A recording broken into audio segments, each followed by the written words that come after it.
buenas noches, damas y caballeros, miembros de la mesa.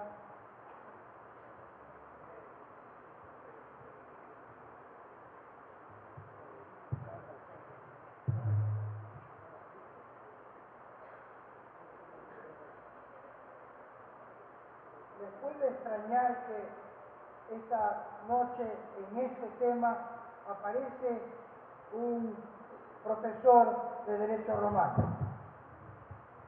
Evidentemente,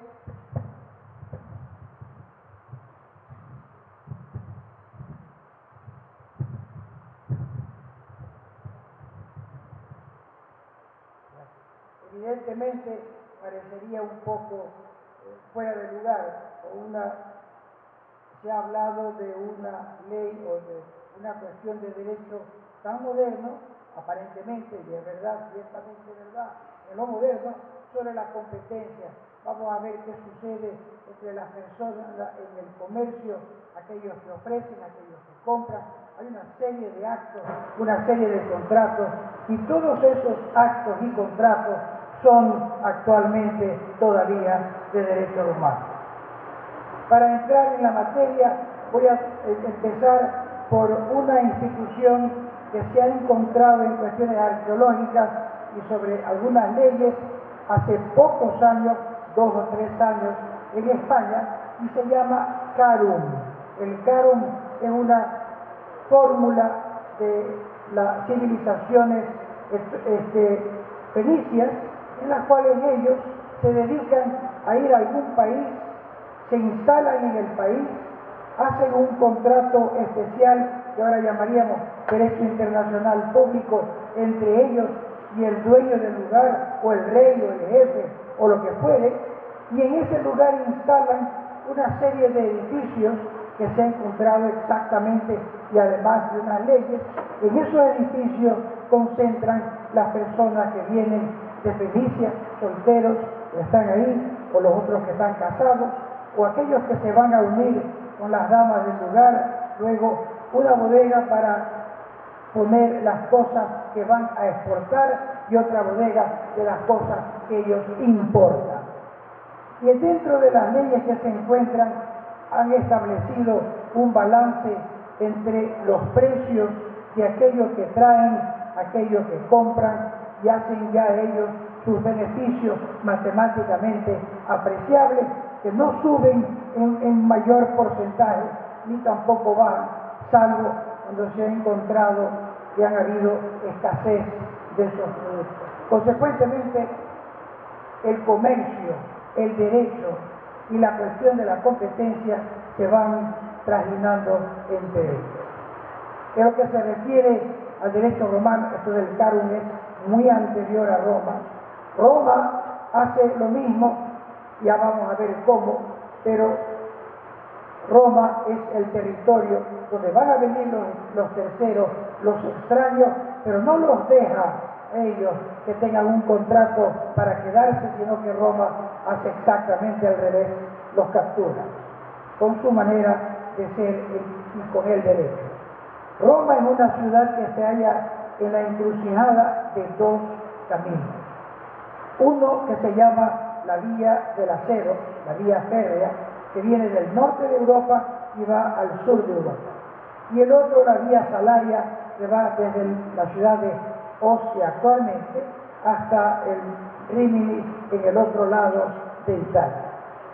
Estas 2 líneas se unen en un punto preciso donde aún hoy en Roma existe un mercado.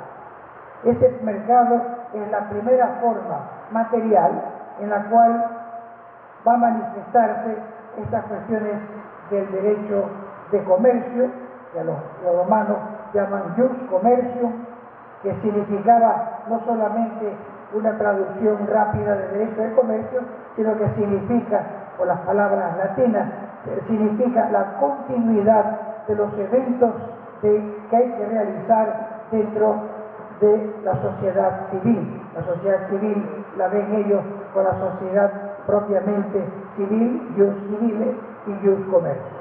De tal suerte que en ese lugar empieza Roma a dar servicios a las personas que necesitan comida, albergue, necesitan comprar animales de tiro para las carretas, necesitan arreglar las barcazas que cruzan por el río Tíber, que está en la orilla del mercado, de tal manera que ahí empieza a formarse la ciudad de Roma.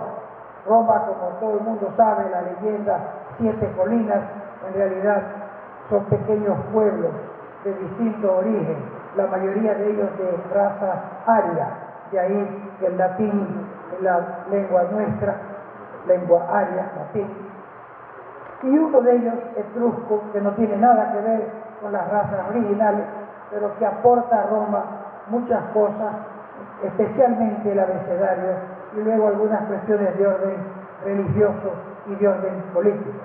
Pero en ese momento todas esas razas deciden unirse para ofrecer estos servicios, para empezar a comerciar. En esa virtud, Roma va a iniciarse en el año 440 a.C.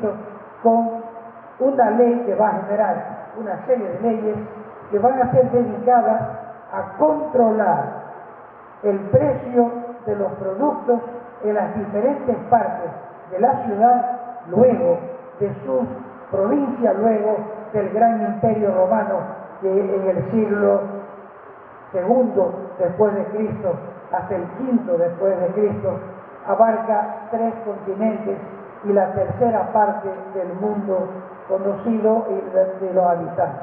De tal manera que estamos conociendo una civilización que va a perfeccionar una serie de cuestiones, todas ellas preferentemente en el derecho. Sabemos que Grecia nos ha brindado todas las ciencias menos el derecho. Y Roma se va a especializar en ese asunto del derecho. En esa virtud, las leyes, se las voy solamente a mencionar los nombres, porque son demasiadas leyes, pero vamos a comenzar con aquella del año 440 a.C., se llama la Lex Flaminia. Cada ley romana, si se llama Lex Flaminia, significa que fue dictada por un tribuno. El tribuno presenta a la asamblea de los plebeyos una moción para que la ley que él lleva, llamada plebiscito, sea aprobada, pero cuando es aprobada por la asamblea de los plebeyos, pasa a ser conocida por el Senado y el Senado la convierte en ley. Y así se llama Lex Flaminia. De esta ley, Lex Flaminia, año, como repito, 440 a.C., precede de otra ley que hubo en la época de los reyes. Las 4 partes de Roma son monarquía, república, principado y dominado. Son 14 siglos de historia, 14 siglos de derecho. En la monarquía, que dura 200 años, existe un rey, el sexto rey, aparentemente eran más, pero dividieron en 7 reyes. El sexto rey que decide él crear una asamblea basada en la riqueza de los individuos que componen la sociedad. Y entonces clasifica a los más ricos en algunas clases y va de los más ricos hacia los más pobres y al final a aquellos que no tienen nada, que se van a llamar los proletarios. Las clases ricas presentan una serie de fortunas de acuerdo a lo que va a exigir este rey, son los que aportan para el ejército y deben luchar en primera fila. Y así se van legiones a medida de las personas que tienen una economía menos rica que las anteriores. Y al final los proletarios, cuya única obligación es dar prole al Estado.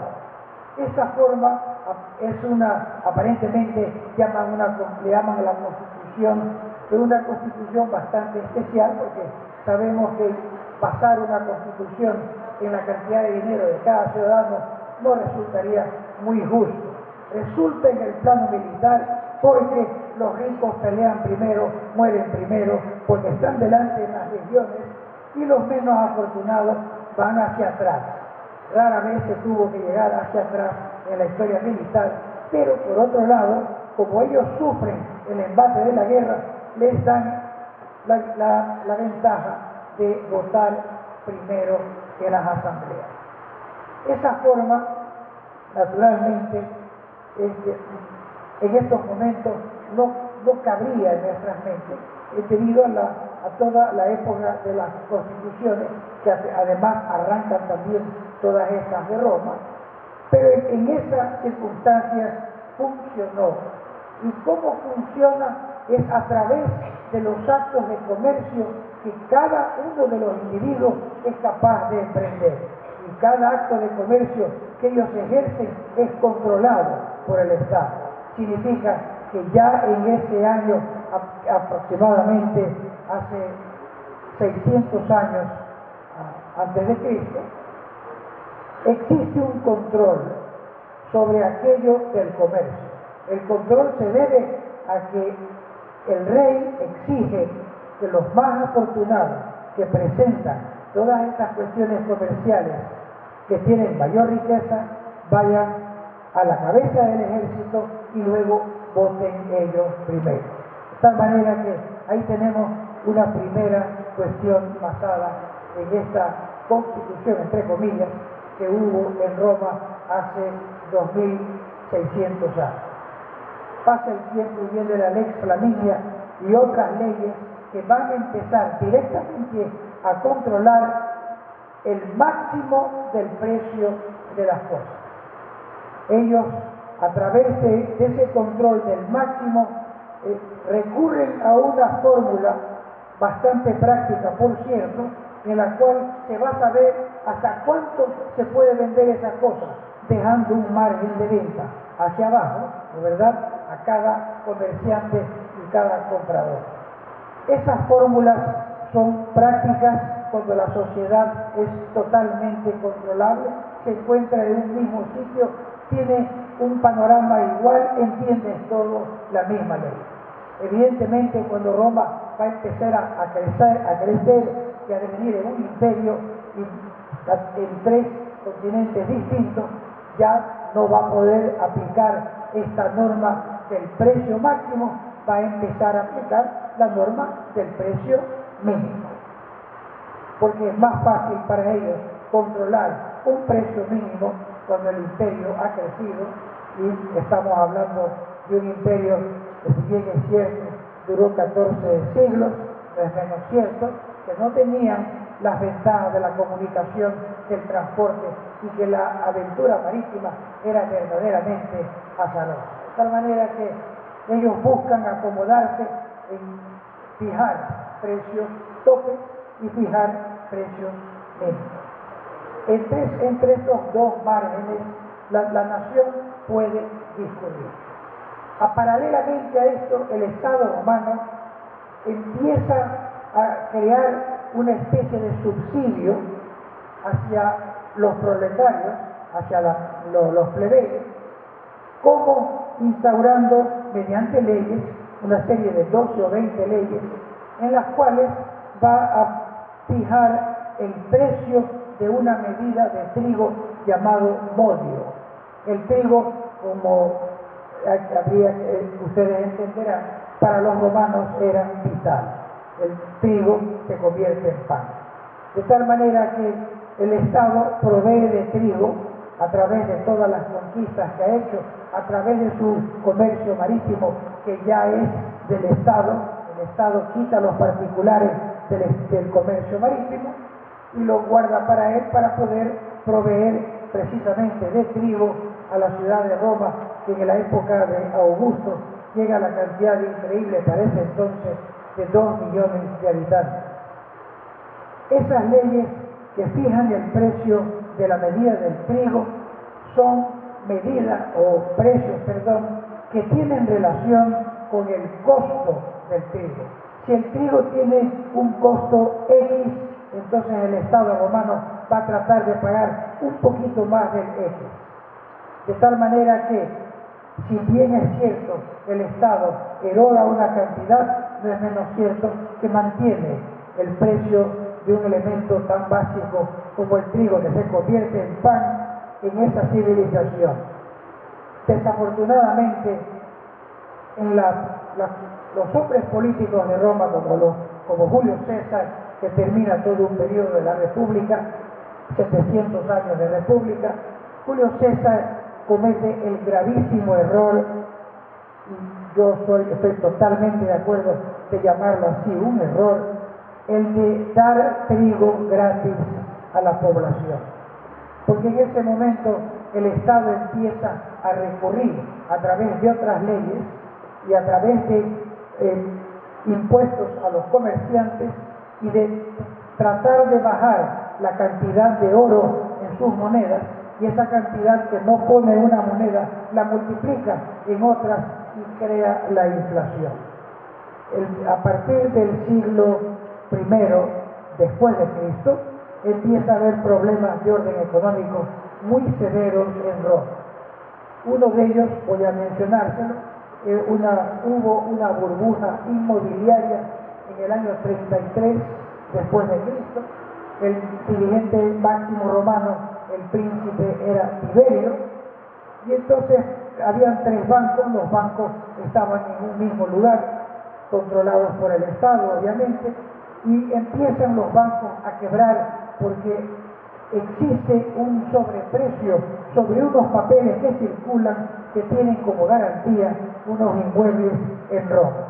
Los inmuebles de este tipo en Roma se llaman ínsulas. Y estas ínsulas, que tienen un precio determinado, ¿verdad?, con este comprar y vender papeles y dar garantías sobre ellos, empieza a subir el precio, que ya es irreal, y llega un momento determinado cuando una de las personas quiere cobrar ese papel, no existe el dinero, va al banco, retira su dinero y comienza la debacle. Esta debacle, el príncipe Tiberio llama a los juristas que tenía a su cargo, a su lado, y les pide que por favor, ¿cómo hacemos para solventar esta cuestión? Los juristas le contestan que el derecho puede solamente entregar alguna respuesta siempre y cuando las personas entendidas también aporten en ese momento. La solución, que se llama la solución tiberina, se la dio inmediatamente, y el príncipe Tiberio puso a disposición del banco número 3 todo el tesoro de Roma a 4 años plazo sin interés. La banca se recuperó en 4 meses, no en 4 años. Nunca más volvió a suceder este tema y se trató de bajar el subsidio a lo mínimo posible, porque el subsidio también había participado con unos papeles que circulaban sobre lo que les mencioné del precio y del trigo. De tal manera que el ejemplo que les acabo de dar, en este año 2008, en el 2008, los Estados Unidos tienen el mismo problema. ¿Y cómo solucionan ellos? Empezaron a estudiar, como en 1929 en la Universidad de Harvard y Princeton, esta cuestión llamada la solución tiberina. ¿Y qué hicieron ellos en el año 2008? Es poner todo el oro de la nación a disposición del Estado para que trate de paliar esta escapada de dinero a 4 años plazo, pero con interés. Aparentemente, los Estados Unidos de América han superado o están superando esta crisis. O sea, Roma da el ejemplo a través del manejo de las leyes de orden comercial y de las leyes de orden político. El comercio para los romanos no es diferente a nada de lo que sucede en lo civil. El derecho civil tiene el derecho mercantil dentro de sus postulados. Nosotros tenemos un código del comercio que lo solemos llamar, le llamamos el pequeño código civil, o el código civil de los comerciantes. En otros países existen estos códigos, en otros están dentro del derecho civil, obviamente, con un capítulo aparte, porque el derecho comercial nuestro está fuera porque se refiere a la persona, al comerciante, luego al acto de comercio. Y luego a cosas muy modernas que están ahora naturalmente tratando de incluirse en estas cuestiones del derecho de comercio. Las leyes las voy solamente a leer para que ustedes vean la cantidad de leyes y luego 2 o 3 principios que funcionaron para poder ayudar a las personas que debían y que no sean sujetas a la avaricia del acreedor o a veces también a la ignorancia del deudor. Roma da todas sus leyes para proteger al deudor contra sí mismo y al acreedor contra sí mismo. De tal manera que protegiendo a los dos en su lado dentro del derecho protege la relación completa. Y así va a dictar estas leyes. Se las voy simplemente a leer. Las leyes, por ejemplo, la lex apuleia, la lex frumentaria. La lex frumentaria tiene muchas derivaciones llamadas, por ejemplo, la lex de excepción frumentaria, la lex Cecilia, lex Claudia, la lex Sulpicia, la lex Scribonia, la lex Fania, Opia, Orgia, Fana, Licinia, Cornelia. En Cornelia me detengo, aquí hay un dictador en Roma llamado Lucio Cornelio Sila. Este dictador emplea esta forma de dictar leyes para controlar un asunto y controla la banca. El control que hace en la banca en ese momento será el control que tiene la banca europea hasta ahora. La banca europea es a través de las sociedades en nombre colectivo, jamás en compañía anónima. Y el amigo Cornelio, Lucio Cornelio Sila, dictador, dicta una ley, Lex Cornelia, en la cual estipula que el banquero y sus familiares y todos los que dirigen la banca y sus familiares deben proveer una garantía relacionada matemáticamente con el monto de negocio de la banca y que además son todos ellos totalmente responsables y solidarios con lo que suceda en estas cuestiones de banca. Por eso en Roma hubo solamente la que acabo de mencionar en el año 33, una corrida bancaria que inmediatamente, como mencioné, terminó. Esta ley de Sila se aplica, o derivado naturalmente con otro nombre, en toda la banca europea. Luego viene la Lex Emilia, Lex Julia y otra Julia, Julia de Julio César y Julia de Augusto. Y así, naturalmente, una serie de principios, ¿verdad?, que voy a mencionar algunos de ellos. Por ejemplo, el interés. Roma se dedica a estudiar el interés. El interés para el derecho romano no es otra cosa que el valor del dinero en ese momento, en ese lugar y entre esas personas. Significa que hay 3 controles: el lugar, el momento y las personas. Si las personas son de las clases altas, tendrán que pagar mayor interés. Si las personas son de clases bajas, pagan menor interés. Si son funcionarios, el interés está fijo en el 4%. Y así empiezan a utilizar y a dividir el interés para todas las personas que intervienen en las cuestiones bancarias y en las cuestiones de comercio. Banca y comercio en Roma es la misma cuestión, no tiene una diferencia sustancial. De tal manera que tenemos ahí un ejemplo, y así se dicta, por ejemplo, unas leyes especiales para la cuestión del interés que se concentra en el corpus juris civiles, que es el último momento político de Roma, que recopila 14 siglos de experiencia. Y en esos 14 siglos fija el interés. 6% para la población, y de ahí viene una derivación según su fortuna, 4% para los funcionarios, el 2% que gane el banquero o el comerciante, 2% sobre cada monto de negocio que hace, 2%, regularmente sigue siendo lo que gana la banca europea y algunas de las bancas de los Estados Unidos. Y luego fija en el 12% anual, naturalmente, todas estas anuales, para las faenas náuticas, o sea, el comercio marítimo, que tiene también una serie de leyes para poder proteger los precios, para poder proteger al individuo que espera la mercadería, al que importa, al que exporta, y de ahí Roma aparentemente tuvo algún sentido de lo que dije al inicio de la charla sobre el carum de origen inicio, y los romanos también usan esas mismas fórmulas de controlar todo el comercio entre todo el imperio y luego con el resto